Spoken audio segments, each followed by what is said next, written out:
बिस्मिल्लाहिर्रहमानिर्रहीम अस्सलाम वालेकुम viewers, welcome back to my channel Shobhi kitchen. Friends, कैसे हैं आप? उम्मीद करती हूँ खैरियत से होंगे। आज मैं आपके लिए बहुत ही मज़ेदार चना चाट रेसिपी लेकर आई हूँ। ये छोलों की चाट की रेसिपी है। ये देख सकते हैं, ये तमाम चीज़ें मैंने काट के रख ली हैं। इसमें टमाटर, प्याज, आलू बॉयल कर लिए हैं, छोले भी बॉयल करके रख लिए हैं, और ये इमली है जिसमें मैंने थोड़ी सी चीनी और नमक ऐड किया है।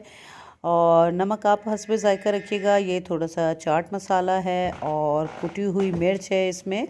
ये आलू जो मैंने बॉयल करके रखे हैं, ये आप देख सकते हैं, इसे हम बारीक बारीक काट लेंगे। छोले भी मैंने पहले बॉयल करके रख लिए थे ताकि आपको फटाफट इसकी रेसिपी बता सकूं, झटपट आप देख सकें कि आप किस तरह से एक मज़ेदार चाट तैयार कर सकते हैं।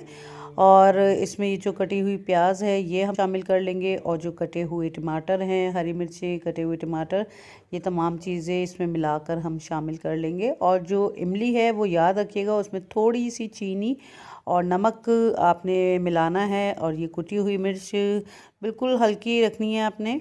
बहुत ज़्यादा स्पाइसी अगर बनानी हो तो आप चाट मसाले को ज़रा ज़्यादा डाल सकते हैं। इसमें चाट मसाला भी ऐड किया जाएगा। और ये थोड़ा सा नमक जो है हमने इमली में डाला है, और थोड़ा नमक जो है हम छोलों की चाट में डाल लेंगे।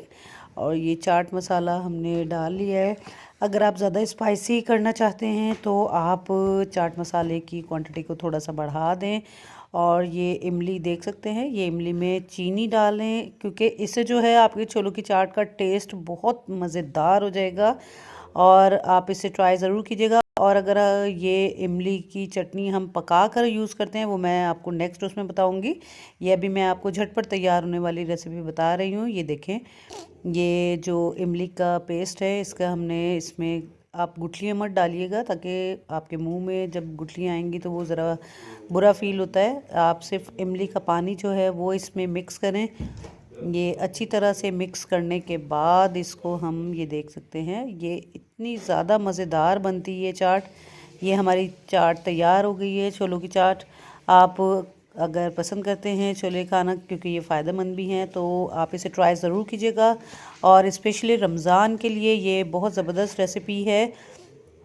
तो दोस्तों, आप मुझे कमेंट्स में ज़रूर बताइएगा कि आपको ये रेसिपी कैसी लगी। मैं रमज़ान से रिलेटेड बहुत सी न्यू रेसिपीज़ लेकर आऊँगी। वीडियो देखने के लिए शुक्रिया। Thanks for watching. मिलते हैं इंशाल्लाह नेक्स्ट रेसिपी के साथ।